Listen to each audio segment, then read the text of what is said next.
Welcome to the World Builders Anvil, episode 333, season 2, coming soonish.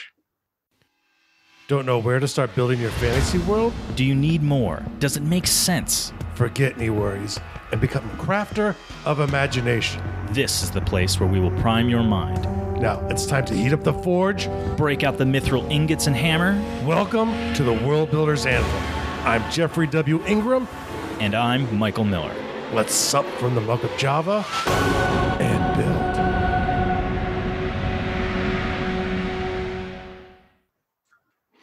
Welcome back, making Michael's Take two.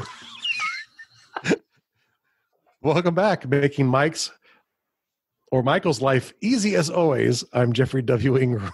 You want to try that a third time? No. No? Because I'm not cutting any of it. Maybe some of the space. Yeah, and making Jeff's life as easy as I can, which, there's only certain things I can do to do that. I am Michael Miller. Yes. And here we are talking about season 2. We're only like 330 seasons. 300 or 330 episodes. I speaky good. 330 episodes of season 1. Yeah, of season 1. And do you want to do it that way? Do you want to call everything prior season 1? Yes. Yeah. Okay. Season 1. And there's a few reasons why I wanted to start a season 2. One, I think if you're new to the show and you're coming in, you're like, wait, they're on episode 5,221. Right. That might be intimidating. Excuse me. And so one of my ideas is so we can talk about season 1, episode 1, season 2, episode 1, which and I don't know when the date of this will be. We'll talk about it. But are we going to start renumbering? We're not going to renumber because when you put them in to Libsyn, they're all under season 1. Okay. So no. I mean, moving forward, we're not. It won't be season 2, episode 1. It won't be episode 300 and whatever. We're going to start with have like a TV series, right?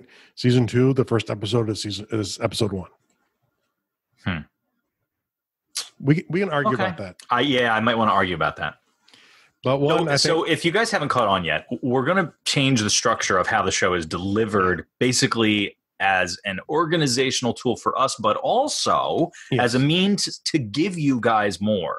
Yes, and better content. So the idea is, I've been reading I just finished going through a book from James Lang called Small Teaching, and it has a much more intelligent title than that. Let me click over to the tab here. It's Everyday Lessons from the Science of Learning. And in learning, there is this idea of big teaching and small teaching. And small teaching is simple ways that you can deliver information that will help people acquire it better. And people are here not only to listen to my cool ideas and voice, but is they typically want to get better at world building. They're either interested in starting or there's a specific part that they're more interested in. And so the idea here is I want to incorporate some of the things I've learned from this to deliver the show in a better way. So the idea is, in general, we want to start using a few things to help people do some knowledge retrieval on what they know whenever we start a new subject. Some knowledge retrieval is what you said. So you just kind of you spend an episode talking about essentially, and we'll probably do this more in the Facebook group. So you might want to join us at facebook.com/groups/Undercroft. But the idea is before we start a new season, we'll probably do a Facebook quiz, because one of the things they found is, one, you learn a bunch of things that people know a lot more than what you're talking about, than you think they do. And in here, not so much because I'm not a college professor, but in general, I know a lot about a lot of stuff, and some people know even more than I do in an area where sometimes they might maybe know as much as I do, but people's knowledge banks are different in different areas. But when you ask people to think about what they know of something, it actually makes the brain start to learn. It's like the initial step into learning. And then we'll have a few episodes where we talk about theories of it. So there will be I've been using the idea of cities with Michael, but so it's the idea of on the big scope, what really is a city? you know. And one of the things that got me starting to think about this was I was actually doing research because, you know, it's like you have this idea of like a city to a town to a hamlet to a village. What's really the difference in all those things? And it's really, it's typically a cultural classification from Western Europe, which, you know, I think most people would call a city at this point, but they might not have this idea of a hamlet, you know, in the same way that we know the word in English. And so it kind of makes me think, okay, so when I do this is to take a singular topic of world building and kind of go into sort of theoretical stuff onto it. But then instead of leaving it alone, you kind of circle around it a bit and go, okay, let's talk about like media that we like that do this well. Let's talk about how to do this aspect of it, maybe in an episode, but just staying on that same topic for an entire season. So basically, sorry, was I interrupting you? Or no, go ahead. So basically, what we would do is we would say, okay, well, this season we're talking about cities, and we would talk. One episode would be about building a city. Another episode would be about dealing with the topography around the city and how that's going to affect the city. And what kind of people are going to live there, what kind of buildings are going to be there. And then we might do a whole episode that's just on the different cultures in a city and why some cities have really dense cultures that are all the same and other cities are big melting pots. Like you go to New York City, you've got everybody around the world is in New York City. Whereas you go to some cities, it might just be one culture, that whole city. Yeah. So stuff like that. And most definitely. Yep. And then we might go, okay, for this episode, it's going to be a media episode, and we'll just talk about Gondor. Yeah, Gondor or you know, Lankmar, because that's which one's the cool that? City. That is the one that Waterdeep, I think, was based off of. It was from a small fiction that I've never even read, but I had the source book that was compatible with Dungeons and Dragons back in 1980, but it led me to build Highwall. It's the idea of the million-person city, you know, and what that really looks like. And that world was not so cheesy compared to the lovely world I've made up, but but it had some interesting things that made me think about really, you know, what is a city. And so, but you know, we can pick these things in fiction we like, but we keep sort of addressing the same topic, one from a little bit different angles, you know, and but just to really cover it a little bit more densely, because you know, it's like right now, it's like I talk about something, and then maybe 60 episodes later, I talk about it again. Or maybe I just talk about it, you know, never again because, you know, might be a small subject. Episodes and, you know, there's so much you could talk about in world building, but this forces me to focus, which my brain goes in 100 miles an hour in 100 different directions. But when I have something to focus on, this will help me present the information better as well, too. But then the idea is, you know, you get people to predict what they think is going to come out, you know, in the build episodes before you do it. So it's going to be incorporating the group a little bit more in the episodes. So, you know, before the episode comes out, if we do a build episode, like from what we've talked about so far in season 1, you know, what do you think the city is going to look like? Where do you think we're going to set the city? You know, and to give you a chance just to interact a bit more and to make it more interactive, but one to help inform us that, hey, you know, we know this topic, cover it quickly. Or we really are so interested to do it more densely, you know. So this is a good opportunity for you guys to acknowledge the agency that we're willing to grant you guys on the show. So if you join the closed Facebook group, the Fantasy World Builders Undercroft, then you can directly interact with this. So if we're saying with moving to a seasonal structure, that word seasonal could be replaced with the word topic. So like a topic structure, a seasonal structure. So we might do 4 episodes for this season. We might do 30 episodes for this season, depending on what the topic of the season is. So if we say, hey guys, this is what we think our next season's going to be. And then you guys are all like, oh, that's great. Could you please cover X, Y, and Z? Or, you know what? None of us really need that. So maybe keep this short. You know what I mean? Like we don't need 14 episodes on underwater basket weaving as much as I would love to do that. And Michael knows the reason we actually started this was Michael actually saw my planned topics, and I had 42 episodes planned in a row on underwater basket weaving. And No, you don't get to take that one. That one's my joke. You could say that it's all about maps. You could do 42 episodes on maps, but underwater basket weaving is mine. That's your joke, but come on. You know I would do that. It is something you would do. And then when they pick out the reeds, the time they spend picking out the reeds. See, if you're from a warmer water area, you gotta go from area, different colors and different textures. You need some so the outer ones need to be denser. The inner ones want to be soft. If you're carrying fruit, they have to be soft. But if you're carrying heavy grains, they need to be thin. So, and in your underwater cultures, it's really important the type of basket you have when you carry a grain. I think you're missing the point. The underwater basket. Yeah. So you do get the idea of wetting the reeds to weave the basket, right? Because it makes it soft, so you can then bend it into the shape of. No, you just bend it. Basket weaving. Well, it depends on the reed. If it's really rigid, you need to soften it. Yeah, I just make stuff up. I don't really know how to do anything. I kind of know how to do a lot of things. The underwater basket weaving is a long-running joke in my life, though. Because I used to tell people that that's what I did for a living, and that I was a scuba instructor. So what I would do is the implication is that I would take a bunch of people with scuba equipment underwater and teach them to weave baskets underwater. Yes. That's exactly. I'm seeing a whole culture based on this now. We're going to have to do a how-to on this. And a whole season. And people would believe me. And the people that didn't, the most epic moment was we were at a wedding, and I was up at the bar. My wife Sarah had gone to the bathroom, and I was ordering us drinks. And this woman, this is literally my best friend's wedding. And some woman was introducing herself to me. We were talking and chatting. She's like, "What do you do for a living?" And dead serious, I'm like, "Oh, I'm an underwater basket weaver. I instruct underwater basket weaving." And she's like, "No, you're not." I'm like, "Yeah, I swear to God, I go to third world countries and I teach underwater basket weaving where it is a lost art and where it can be used as a tool for primitive cultures." And she's like, she didn't believe me, which of course she shouldn't, because it's ridiculous.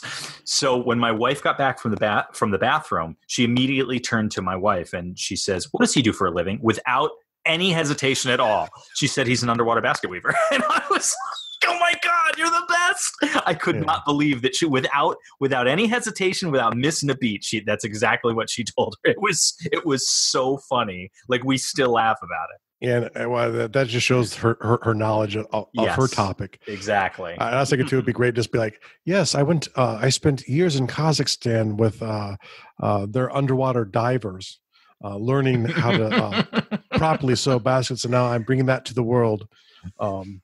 But or any landlocked country. Yeah, I was about to say Kazakhstan being landlocked. Well, I thought about them too, because they're like a steppe, so it's drier. Right, exactly. It's very arid.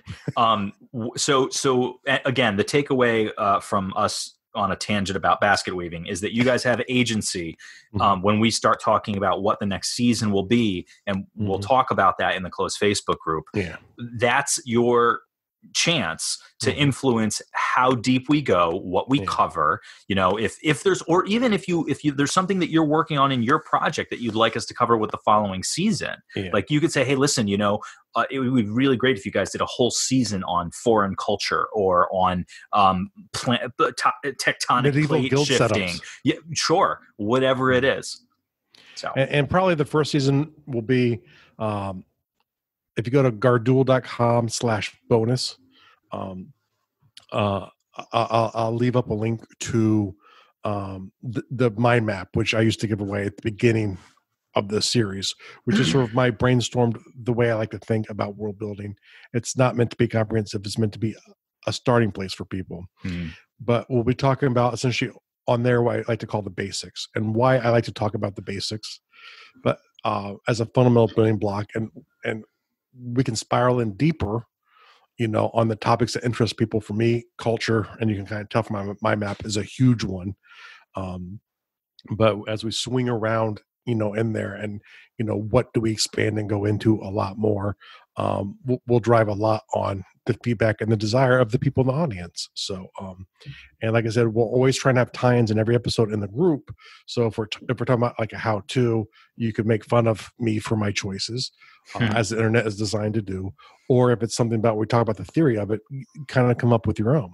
So it'll give you a chance to actually do some stuff, share it, get some feedback in a safer space, because we're not going to allow people to trash anyone. That's not the idea of the Undercroft. Yeah, I would think that anybody still listening to the show would get that this show is all about encouragement and empowerment. Mm-hmm. Because no one is better at your arc than you. I'll have to write that down. Yeah, write that one down. That's a good one. Shit, I'm sure I'll remember that later. Quote of the episode. You will not remember that later. You know me so well. I do. That's why we used to do the quote of the show. That's right. Do you still do that? Do you still put a quote of the show at the bottom? No, I don't. No. I should really do that. I should go back to that. We'll have to, yeah. We'll have to go back and listen to all the episodes and pull out every single one. No one. See, this is what I've discovered. And guys, this is something that this is a good takeaway too. What I've discovered is that whenever you have a lot of a thing or a lot of a process, and this is great for work or a project, or like a cataloging system, whenever you have like a whole bunch of a thing and you realize a better way to do it, but you think, oh my gosh, this would be such a daunting task to go backwards and redo everything this new way. Don't do that. Just start doing it that way. Yes. If you have time every once in a while and you want to start doing the back catalog or changing the way things were, then sure, do it a little bit at a time. But just start doing things whatever the new way, and however this piece of advice applies to a system or something you're working with. Just start doing it that new way and just move forward. Don't look backwards, just move forward. Yeah, most definitely. And a thing to keep in mind too, where that's true, is the problem is when you start working on backwards, and this is the thing that makes it really hard for me to share sometimes, is I always want to make everything consistent and the same. Yeah. When you go back and keep starting, you're always in the past. Yes. And so you're never moving forward. So I'll tell you what, in the interest of that right there, I can totally let go of keeping track of all the episode numbers. Seasons. Very good. Yeah. I can totally let it go. Season 1 will just be a little bit longer than the other seasons. Season 1 will be like 130 or 330 episodes long.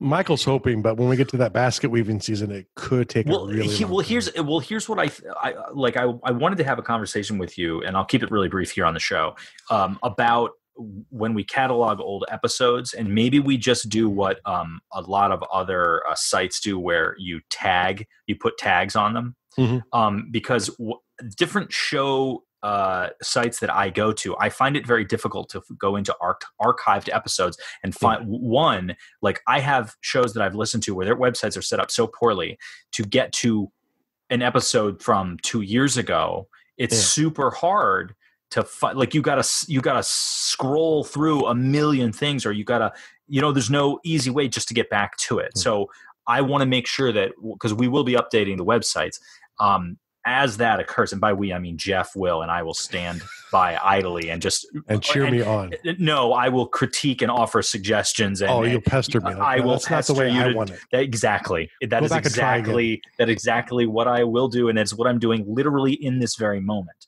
I want it to be able to be easy for anyone that discovers the show, for them to find, if they're looking on a certain subject like maps or cities or culture.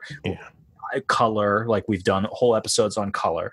I want them to be able to get to those episodes easily. I want them to either be able to, if they want to go to the archive and just start at the first episode and listen forward, I want them that to be easy for them. Or if they want to just look for a specific subject, I want that to be easy for them. I want that to be a very user-friendly interface.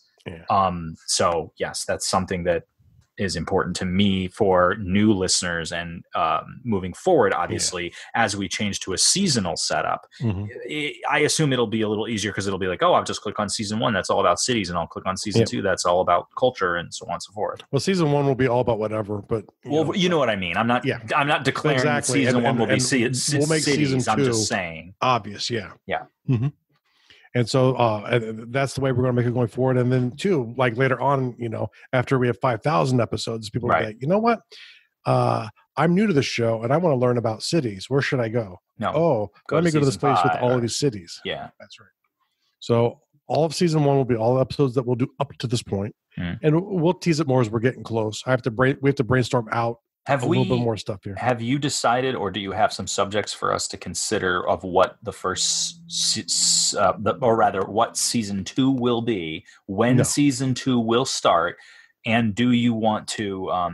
I assume you want to poll the listeners to find out if they have a desired season 2 starting subject. Yeah, so my plan right now is to do the world building basics as a season and just sort of address. Actually, that's a great idea. Why all of the topics I find important to include in world building are good, and why and where I'd like to go in deeper, and maybe hit that. That's the big broad view thing, and then we can I like that a lot. Start drilling into the basics as we go. So, like, we'll talk about like culture and why I consider that more than states.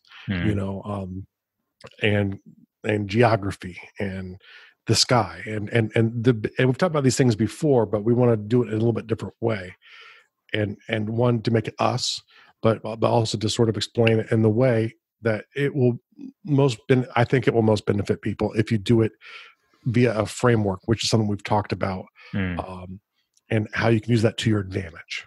So that's kind of where I want to start. We will be pulling people, especially like where do we go next. The Undercroft will obviously have some influence going forward too, on these decisions. We'll always poll and ask people in the Facebook group, which if you don't know what the real world task is today, we'll get to that in a moment. But for the world building task, I have here rework all your plans again, which kind of goes against what we said in the episode. What do you mean rework all your plans again? Like whatever plans you have, rework them. But the idea is from this small teaching book, if you want to learn better, or if you want to be able to explain things better to people, go check this book out. Because the thing I like about it is the idea is you don't have to make massive changes, even though I'm restructuring the show completely. That's not what you need to do. Learn better or to tell people how things work better. But go check out this book. If you have any interest in learning from either angle, it will help make you a better student. It'll help make you a better teacher, even if you're not like a professional teacher. Michael and I teach here, but as you can tell, we're not trained academics, but trained academics it's who it's designed for, but it reads in a way that you don't need to be. And it explains the science, but once again, it hits the stuff from so many different angles. You're bound to pick it up whenever he gets through the topic. So, and kind of every chapter is the methodology he's teaching in the whole book. It's very brilliantly done. So there will be a link to it in the show notes. If you go to garduel.com, just search for episode 333, and you'll find episode 333 right in the search results. And or it'll be the most recent if you listen to it when it first comes out. So just always listen. Always. Unless you have to do other things. And then Michael, real world task, can you... Before I do the real world task, I forgot to say something. Welcome back. Oh yeah. Welcome back. I'm motivated to come back after your last episode. So. I'm so glad. So, real world task, help us plan the future. Yes. And the best place to do that would be go to facebook.com/groups/Undercroft. See you next time. Thank you so much for listening to the World Builders Anvil. We would love it if you would share the World Builders Anvil with 2 of your friends. And so would they. If they are unfamiliar with podcasts, then you get to introduce them to the wonderful world of podcasting.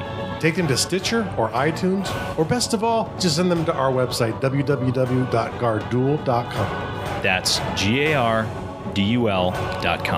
Now strike while the mithril's hot.